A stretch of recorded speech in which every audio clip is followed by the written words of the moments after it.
Dan yang saya banggakan seluruh masyarakat Tasikmalaya yang hari ini berkumpul pagi ini. Kedatangan bakal Capres 2024, Anies Baswedan ke Kota Santri mendapat sambutan luar biasa dari masyarakat Tasikmalaya. Mantan Gubernur DKI itu datang didampingi Wakil Majelis Syuro PKS Sohibul Iman. Mereka menggelar acara jalan santai di kawasan Jalan Baru, Purbaratu, serta mendatangi Pasar Cikurubuk dan berkunjung ke Pondok Pesantren Benda.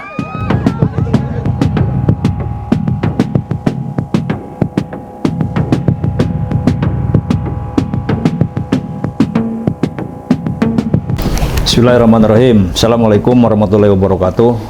Salam sejahtera, salam hormat untuk para kabar priangan semua. Sampurasun. Kali ini kabar priangan menyajikan sesi tinjauan berita yang membahas berbagai macam isu aktual yang ada di kawasan Priangan Timur sebagaimana terkristalisasi dalam media yang kita terbitkan, kabar priangan ya. Baik itu muncul di berita kabar cetak ataupun juga kabar online dengan saya Muhammad Ridwan, dan hadir pula pemimpin redaksi kami Bapak Zulkarnain Finaldi ya. Finaldi ya. Kang Zul aja ya. Kang Zul. Kang Zul. Ya, selamat pagi pada kabar priangan. Ini Balai Kabar Priangan semua, ini ada beberapa berita yang saya kira menarik untuk menjadi bahan tinjauan kita kali ini. Mengenai seputar isu politik ini selalu menarik perhatian masyarakat ya, apalagi setelah kemarin hadirnya tokoh nasional ya yang konon digadang-gadang sebagai calon presiden, Pak Anies Baswedan. Kang Jul ya, ini bagaimana memandang kehadiran Pak Anies Baswedan ke Tasikmalaya ini dikaitkan dengan konstelasi politik yang katanya memunculkan kehebohan ya di kalangan para politisi karena berbagai macam tudingan, istilah, ada cacian, ada pujian, macam-macam itu biasa dalam politik. Silakan Kang Jul, barangkali ada.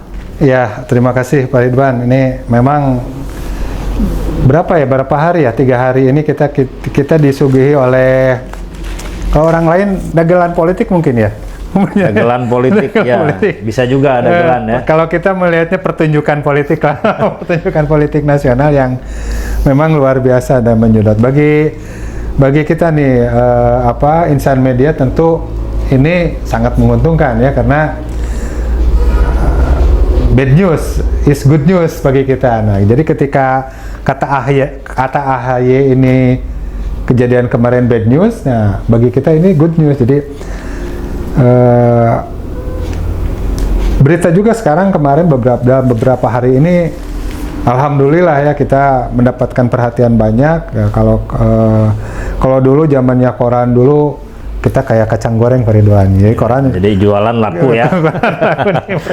berkat Pak Anies Baswedan sama Pak AHY. Sesuatu yang mengejutkan itu akan selalu menarik perhatian masyarakat gitu. Kalau dalam politik ada istilahnya tsunami politik, ada yang juga mengistilahkan turbulensi politik, gitu ya. Macam-macam istilahnya. Tapi ini satu kejutan bagi masyarakat ya, menyajikan suatu hal yang baru.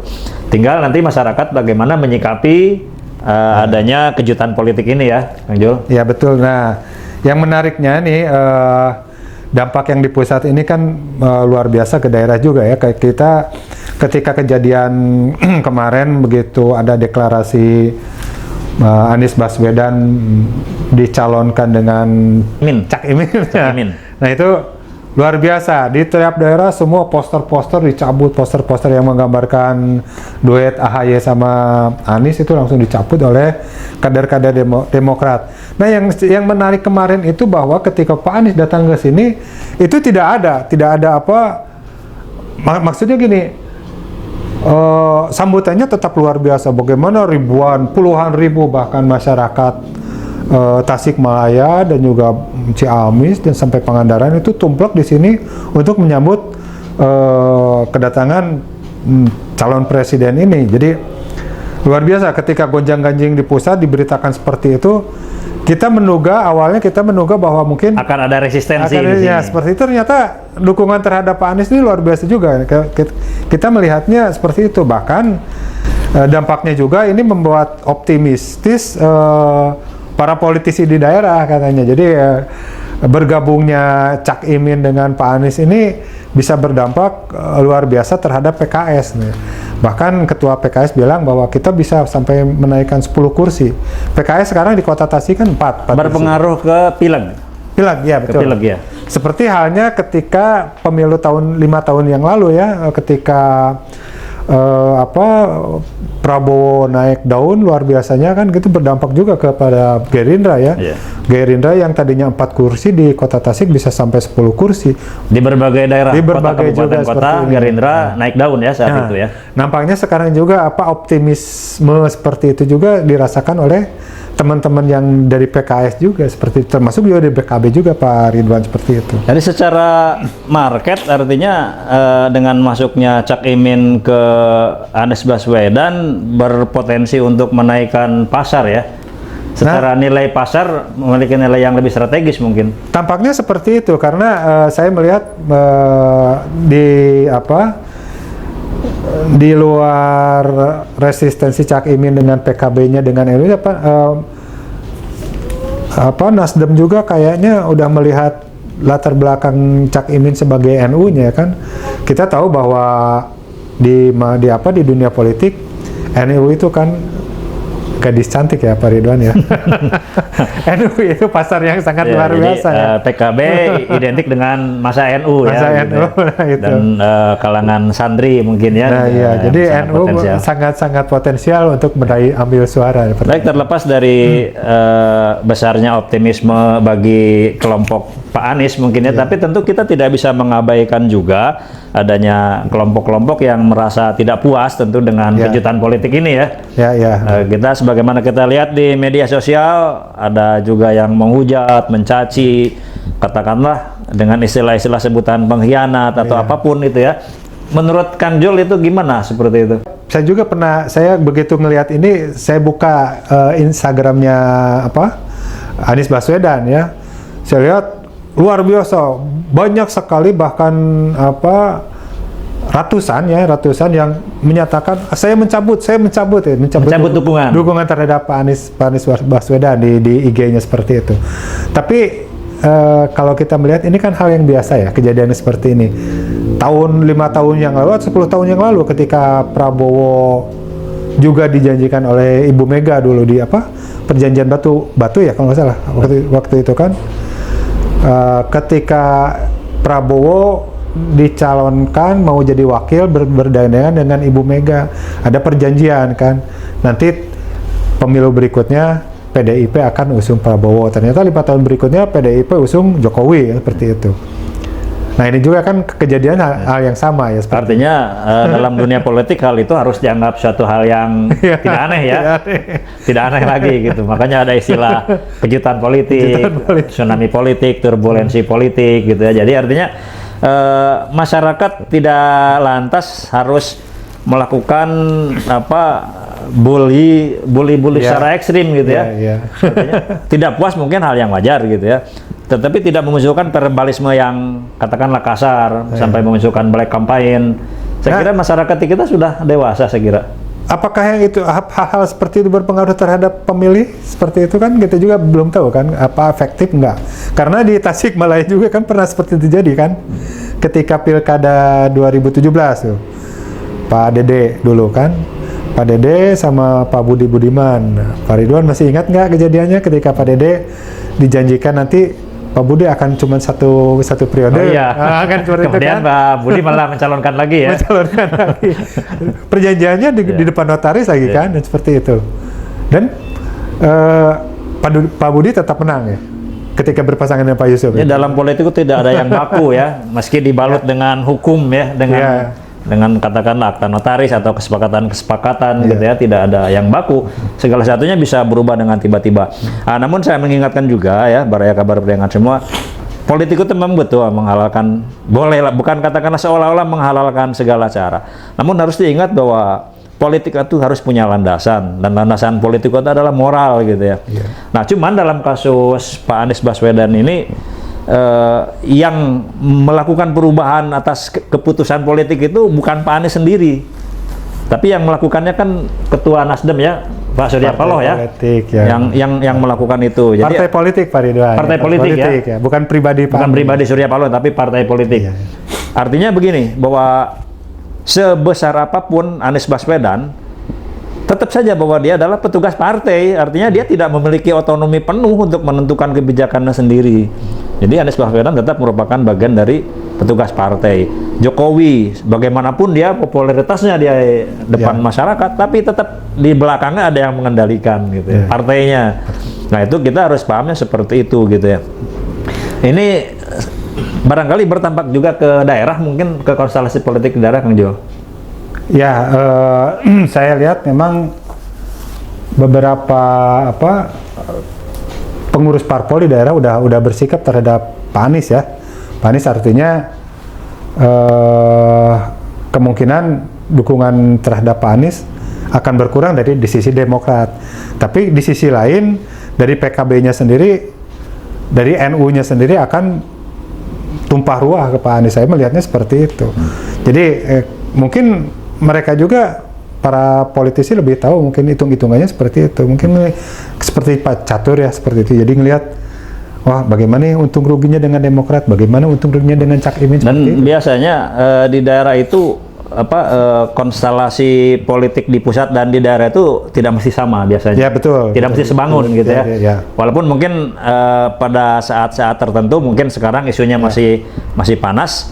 Mungkin ada ketidakpuasan dari kelompok Demokrat, tapi nanti mungkin ada pendinginan karena perubahan situasi politik di daerah. Apalagi kita menjelang pilkada nanti ya.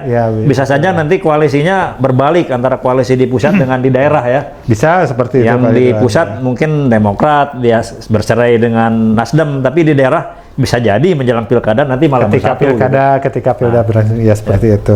Ya kita tinggal lihat aja nanti. Baik, ini menarik saya kira ya, Jul ya. Baik, kita cukup ya, ini terkait dengan fenomena politik. Kita lihat, karena ini kan baru mulai Pak Ridwan. Baru mulai.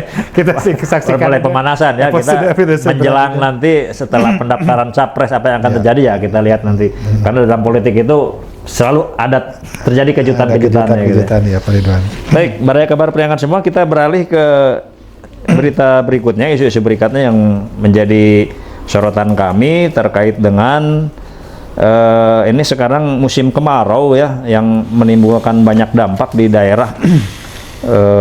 Ada kebakaran, ada gagal panen, dan macam-macam. Ini Kang Jul gimana melihat persoalan kekeringan ini? Apa yang harus disikapi oleh masyarakat dan pemerintah menyikapi persoalan ini? Ya ini, kita sudah mulai kesulitan air ya Pak Ridwan ya. Dalam berita beberapa hari ini, di kota Tasik sendiri, khususnya di daerah Taman Sari, Purbaratu, Ciberem itu, masyarakat udah mulai antri air ya. Terus hari ini kita menurunkan berita di Garut bahwa puluhan hektar lahan di lahan sawah udah habis kekeringan, tidak tertolong. Jadi kalau kerugiannya ini sangat luar biasa, sangat besar, bisa satu orang petani bisa rugi puluhan juta ya Pak Ridwan. Nah, ini kan dampaknya El Nino katanya seperti itu. Jadi dampak El Nino. Dan ini baru permulaan Pak Ridwan. Dampak belum masuk ke puncak kemarau ya. Belum puncak kemarau. Katanya September. Saya khawatirnya baru sekian, dampaknya sekarang orang sudah harga beras sudah naik kan.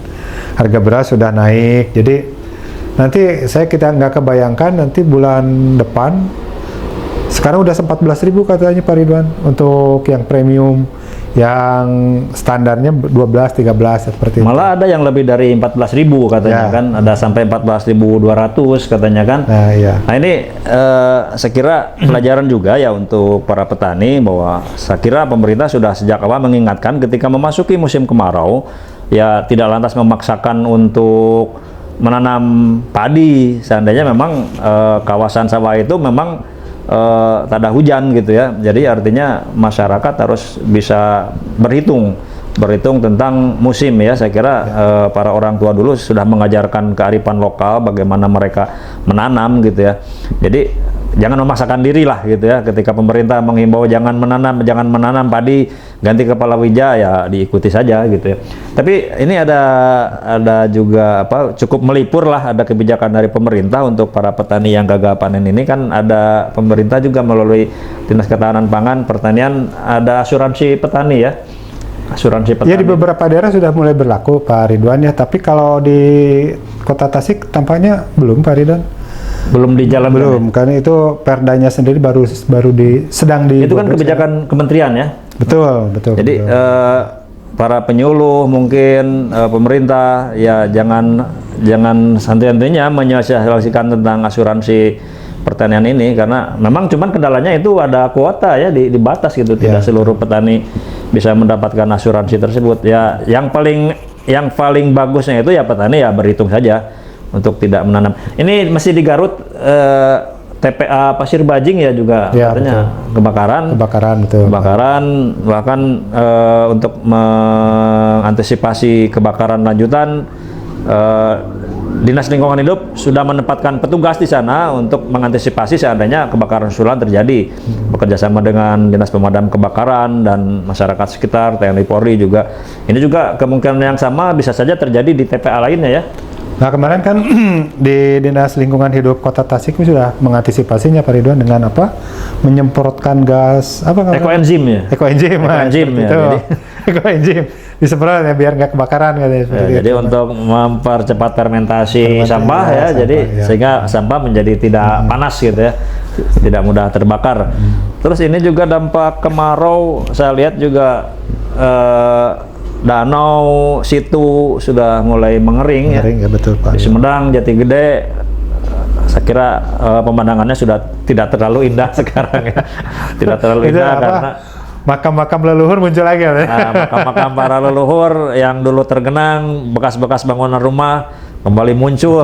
Itu memunculkan banyak kenangan untuk masyarakat ya. Katakan kata orang Sunda, asa waas gitu ya. Ketika dimunculkan rumah-rumah dulu yang tergenang sekarang muncul lagi gitu ya. Di Kota Tasik juga Situ Gede ya. Situ Gede sudah mulai mengering. Nah, yang kita khawatirkan soal ini Pak Ridwan, dampak ekonominya kan. Jadi petani gagal panen, beras stoknya menurun, harga beras di pasaran naik. Nah, ini terjadi inflasi kan seperti itu.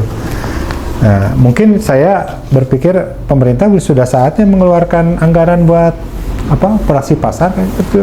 Operasi pasar ya. Operasi pasar. Karena mengantisipasi melonjaknya sejumlah harga ya. Katanya kan, bukan beras saja yang naik gitu. Beras kan. Harga kebutuhan sembako yang lain juga katanya juga ikut naik sebagai dampak dari kemarau ini. Iya. Cukup saya kira Pak Jul ya. Tinjauan berita kita ya, pada edisi kali ini. Kita membahas tentang fenomena politik Anies Baswedan dan juga dampak kekeringan di wilayah Priangan Timur. Demikian mungkin dari barangkali Kang Jo masih ada yang lain. Udah cukup Pak. Kira demikian para kabar Priangan semua, mudah-mudahan bisa bermanfaat untuk para kabar Priangan semua. Wabillahi taufiq wal hidayah. Assalamualaikum warahmatullahi wabarakatuh. Waalaikumsalam.